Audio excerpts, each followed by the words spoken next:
Le Parlement européen adopte une résolution qui appelle l'Union à renforcer ses contrôles pour lutter contre la flotte fantôme russe qui permet à Moscou d'exporter son pétrole. L'OTAN a mené un vaste exercice militaire en Lettonie. Face aux inquiétudes suscitées par l'élection de Donald Trump, ce jeudi, lors d'une conférence de presse, le chef de l'OTAN s'est montré rassurant. La loi européenne sur la déforestation devait rentrer en vigueur le mois prochain. Elle a finalement été reportée et assouplie lors d'un vote au Parlement européen jeudi. Alors que l'Allemagne se prépare à des élections législatives anticipées après l'éclatement de la coalition au pouvoir, cette incertitude politique affaiblit la première puissance européenne.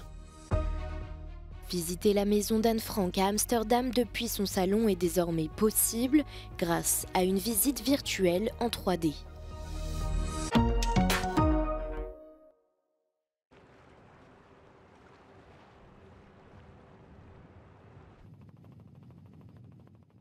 C'est l'une des armes insaisissables employées par la Russie pour financer sa guerre en Ukraine.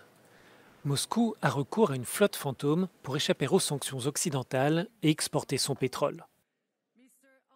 Dans une résolution adoptée jeudi, le Parlement européen appelle donc l'Union à agir contre ces navires, souvent vétustes et difficilement traçables, qui passent par les eaux européennes. About 600 vessels of this so-called shadow fleet are operating mainly in the Baltic Sea and the Black Sea.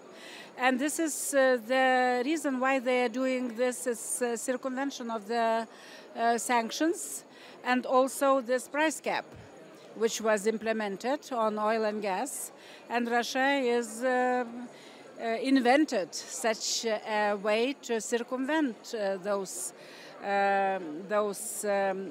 issues. Cette flotte permet de contourner les sanctions de l'Union européenne et du G7 imposées en 2022, qui prévoient un plafonnement à $60 le baril de pétrole. Grâce à ces bateaux de l'ombre, la Russie serait en mesure d'exporter 70% de sa production par voie maritime. Les eurodéputés soulignent que cette flotte représente une menace. Pour échapper au radar, les transbordements de pétrole russe s'effectuent sur différents navires en haute mer. Les bateaux désactivent aussi leur système de géolocalisation, autant de stratagèmes qui augmentent les risques de collision et de marée noire. So we call for Euro Commission and the Maritime Safety Agency, first of all, for reinforcement to tackle those vessels and make sure that all the sanctions are applied in all the territories in Europe.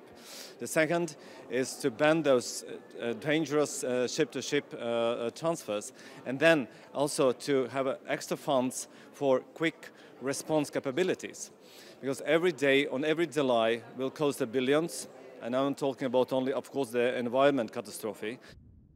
La Russie aurait investi environ 9 milliards d'euros pour développer cette flotte fantôme qui transporterait principalement le pétrole russe de la mer Baltique et de la mer Noire vers l'Inde, la Chine et la Turquie.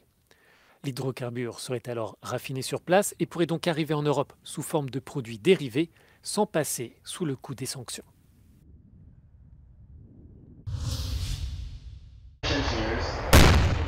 Un char de l'armée canadienne en plein cœur de la Lituanie à quelques kilomètres de la capitale Riga. Il s'agit d'un exercice militaire de l'OTAN qui vient de s'achever et auquel ont participé 3500 soldats issus d'une dizaine de pays comme l'Italie, l'Espagne, le Danemark ou encore la République tchèque. L'objectif, percer les défenses de l'ennemi, récupérer des territoires et surtout améliorer la coordination entre les différentes armées. Cet exercice militaire d'ampleur intervient quelques jours après l'élection de Donald Trump. Une victoire qui interroge les pays membres de l'OTAN sur le degré d'implication des États-Unis dans l'Alliance dans les mois à venir. Le président de la Lettonie et le chef de l'OTAN qui ont assisté à ces exercices militaires se veulent rassurants. I've worked with Donald Trump for 4 years in my previous role as Prime Minister of the Netherlands. And I had a very good working relationship with him. He will do everything needed to defend the United States.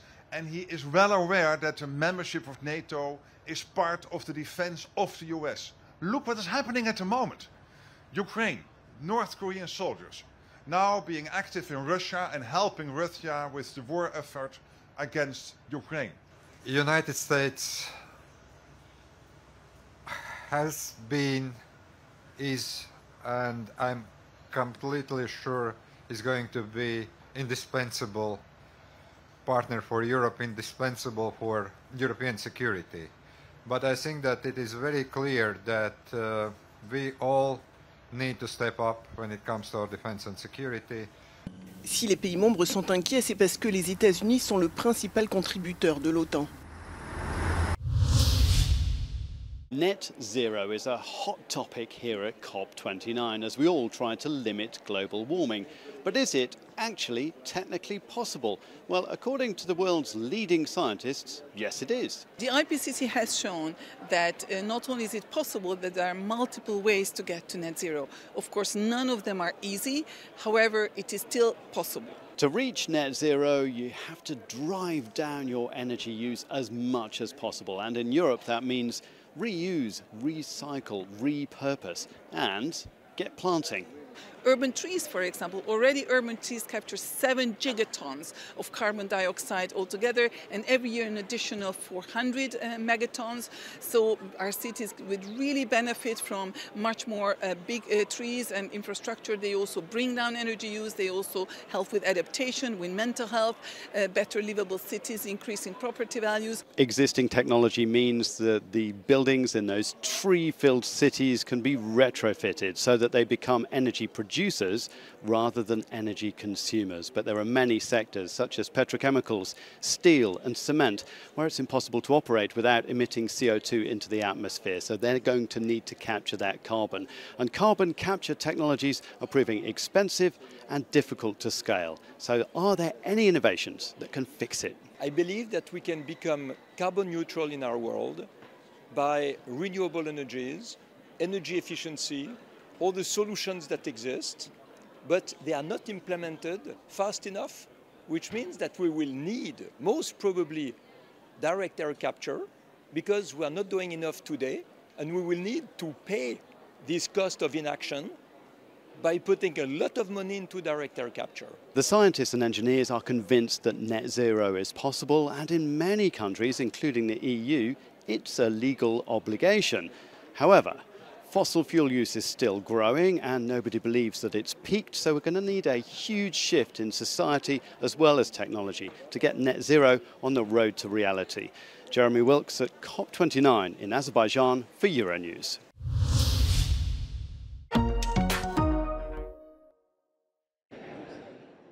Après l'éclatement il y a quelques jours de la coalition au pouvoir menée par le chancelier Olaf Scholz, l'Allemagne se prépare à des élections législatives anticipées. Le scrutin est prévu le 23 février 2025 et les partis sont déjà en campagne. Une campagne électorale qui, pour certains candidats, se joue également sur les réseaux sociaux. Das ist eine Herausforderung und insofern werden die Parteien, die auch eine starke Präsenz auf sozialen Medien entwickelt haben, wahrscheinlich im Vorteil sein und ihre Wählerinnen und Wähler da direkter ansprechen können. Die AfD hat im Europawahlkampf gezeigt, dass sie sehr intensive Kampagnen unter anderem auf TikTok gemacht hat. Sie ist auch in den Landtagswahlkämpfen mit sozialen Medien den anderen Parteien voraus gewesen. Un vote de confiance aura lieu le 16 décembre et si Olaf Scholz n'obtient pas le soutien des députés, le Bundestag, la chambre basse du Parlement où le chancelier n'a plus la majorité, sera dissous. Cette situation plonge le pays dans une incertitude politique et n'est pas sans répercussions sur la scène internationale. L'Allemagne, première économie européenne, traverse une zone de turbulence, alors que les défis auxquels fait face l'UE sont nombreux. Die Europäische Union braucht ein handlungsfähiges Deutschland. Das ist ganz klar, insbesondere bei solchen großen internationalen Themen wie dem transatlantischen Verhältnis oder dem Umgang mit Russland. Da ist es sehr, sehr wichtig, dass Deutschland zumindest konstruktiv mitmacht, wenn nicht gar in einzelnen Themen führt.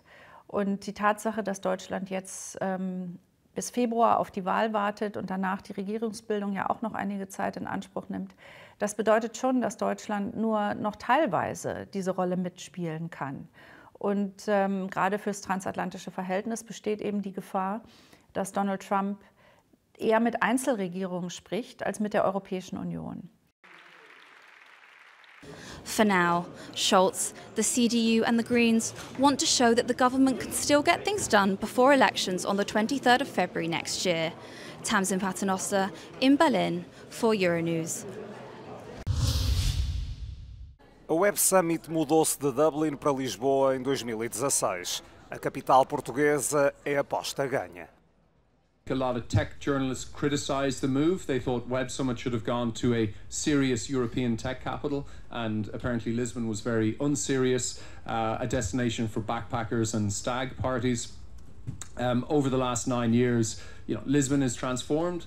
Web Summit, I would say, has played some role in that. O CEO e cofundador da Web Summit esteve ausente da edição do ano passado. Regressou em 2024 e com um aumento recorde das receitas de 30%. A ideia é que o evento fique em Lisboa para além de 2028, quando termina o contrato, mas para isso o recinto aqui no Parque das Nações terá de crescer. We're using every available space. You'll notice that this year we've got tables outside and chairs, which works if the weather works. Web Summit fits beautifully with Lisbon, and I hope we can, stay here forever. Continua ou não em Lisboa, a Web Summit já deixou marca na tecnologia portuguesa. O investimento anual em startups em Portugal andava na ordem de 50 milhões por ano. Em 2021 chegámos a um recorde de 1.500 milhões de euros investidos em startups. Portanto, é um crescimento absolutamente extraordinário. Neste momento, Portugal e Lisboa são conhecidos como uns dos principais hubs de empreendedorismo na Europa. Mais de 300 startups portuguesas mostraram-se ao mundo nos últimos 3 dias. E não é só Lisboa que ganha destaque no setor tecnológico nacional. Na Web Summit deste ano, Braga foi eleita a cidade europeia mais inovadora. João Azevedo, Euronews, Lisboa.